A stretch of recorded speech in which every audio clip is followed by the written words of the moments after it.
What's up, guys? This is Coach LaRussa from MakePlayz.com, welcoming you back to another episode of Film Room Fridays. Once again, today's episode is brought to you by IC2C, an app that gives you instant access to college coaches at any level, while also allowing you to follow teammates and fellow recruits. The cool thing is it's free to download and free to use, so take control of your recruitment because your future is now. Download IC2C in the App Store today and join the movement student athletes everywhere are becoming a part of. Now, in today's breakdown, we're going to take a look at one of the best high school players I've seen since I've been doing this. He's just finished up his rookie season for the Boston Celtics, and you guessed it, today we'll break down Jaylen Brown. Trust the process, a statement branded by Embiid, but a mindset that has existed forever. It's a mentality that has transformed the lives of many, one grueling day at a time. And I actually think it's funny that this statement is such a hit right now, because it's the opposite of what the majority actually does.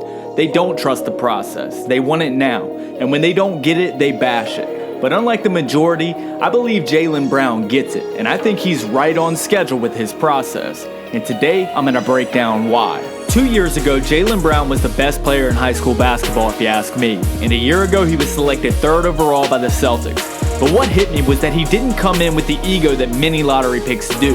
He's embraced the work and understands that he has to prove himself all over again. And it helps being on a good team like the Celtics, because as he gets better individually, they're getting better as a team, and it's allowing him to develop and adapt to the NBA game. So here we're looking at what he brings to the table in transition. As an explosive athlete, it's obvious that much of that will be playing above the rim. But what I noticed immediately was how hard he runs the floor. He literally outworks everyone down the floor, and that's not a skill, that's a mentality. Some call it grit, some call it toughness. You can call it what you want, but it's a trait that great players possess, and it's a trait that results in winning more games. And what this allows him to do is put himself in a position to score before the defense gets back. As soon as the rebound is secure, he's filling the lanes ahead. Full throttle, every time, whether he gets the ball or not. And when he does get it, he's got no trouble getting a bucket. But when he's the one grabbing the rebound, he's able to push the break himself. This versatility makes the Celtics difficult to match up with, as they're loading up with versatile wings who can push the break, allowing everyone to make plays in transition. With a point guard like Isaiah Thomas, defenses are constantly throwing high hedges and doubles at him to slow down his offense, which allows Jaylen to space the floor and attack when his defenders are closing out. This gets him into the lane with a head of steam and allows him to do what he does at the rim. He's been doing this for years, it's just now being put on display for the world to see. But this ability to attack and finish at the rim makes him a serious threat when helping off of him, especially because of his ability to shoot the 3-ball. We'll get to it in a minute, but he shot 34% from 3 as a rookie. This is pretty solid consistency, and it'll likely get better. But this is why he's getting these closeouts, and it's also why his go-to move is so effective: the shot fake and drive.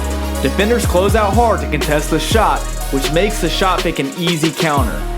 If you're thinking this is really simple, you'd be correct. This is a simple move, but it's also one of the most effective moves in basketball.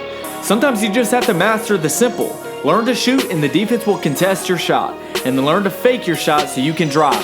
It's that simple, even in the NBA. This simple combination is what allows Jaylen to be a triple threat from the wing, and it's part of the reason why he'll emerge as one of the focal points for the Celtics.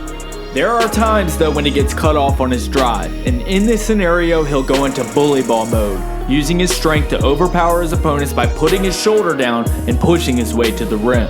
In this situation, it pays to be stronger than your opponents, but he's not all strength. He's also got a spin move that he'll counter with to slip by the defense and finish at the rim. This is something I love about his game. It's simple and it's to the point. If he's going to attack, he's not going to waste any time doing it. He's going to get the ball and go without wasting any dribbles. It's something young players need to embrace. You need to get your shot in the fewest number of dribbles as possible. Now on to the 3-ball. Like I said earlier, he shot 34% from 3 this year, and if he works hard, I believe he'll be able to get that up to the high 30s eventually, maybe even the low 40s. The reason I think this is because he's got good form and a good release. He's got a strong base and gets good elevation, pretty much everything you look for in shot mechanics. And with a guard like Isaiah Thomas zipping around the court, Jaylen will be the recipient of kick-out threes on a regular basis. So it will come down to how hard he's willing to work on improving his shot that will determine how good he can be. And with his work ethic, I take my chances saying I believe he'll become a deadly shooter from deep. Someone who's good at moving without the ball is someone who has a high IQ for the game. Jaylen Brown understands to cut hard backdoor when he's overplayed. He also recognizes double teams and flashes to the open space. His ability to see these reads allows him to put himself in a position where he can get easy buckets. He's also got a knack for sneaking behind the defense and making his defenders pay for losing track of him. And ultimately, this makes him a good teammate. Most of the Boston sets are not run for him, so he plays his role off the ball and makes the right play for his team. It all goes back to the ego thing. Jaylen is trusting the process and doing whatever Brad Stevens asks him to do. Might seem crazy, but it pays off to actually do what your coach tells you to do, even if it means it's not all about you. Now, I don't care what level you're at, if you can defend, your chances of playing will increase dramatically. And this is an area where Jaylen can be very effective. He's very active and engaged on the defensive end of the floor. He plays the passing lanes and has the ability to anticipate passes, resulting in steals and runouts. His size also allows him to guard multiple positions, from perimeter to post, as well as switching pick and rolls.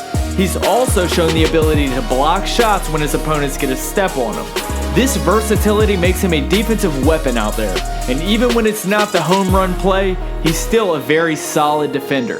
Think about it, defensive backs only get the interception a fraction of the time, but the great ones prevent their opponents from scoring the majority of the time. That's whether it's their man or someone else's man that they're rotating over to stop. Defense is a team effort, and Jaylen Brown understands that. On to the next one, and the next one is hustle. And hustle isn't something you do every now and then. It's something that's inside of you. It's in your DNA. And coaches love a guy who's got a nose for the ball. Someone who's willing to get in the trenches and put their body on the line to come up with every possession they can scrap up. Someone who's willing to go and rebound outside of their area, tracking down misses as soon as they take flight. Not many guys have this, but those who do have a clear advantage when it comes to wins and losses. It may not come up in the stat sheet all the time, but it's the one stat that your coach may never forget about you. It's just that dog mentality. And when you combine that with athleticism, skill, and IQ, you find a guy who's got a bright future ahead of him. In this last section, we'll take a look at a few skills where Jaylen has shown flashes and will likely add to his game as he gets more polished. First is creating a shot off the dribble and pulling up from the mid-range. He's shown the ability to do it, so I believe he'll be working to make that a more regular part of his game. He's also shown the ability to use his strength and seal his man in the low post. With his strength on the wing, a low post and a mid-post game would serve him well.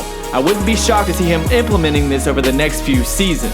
And that is the whole moral of this breakdown. A one-and-done kid who enters the league isn't going to have everything in the bag right away. It's going to be a process, and for Jaylen Brown, the process is underway.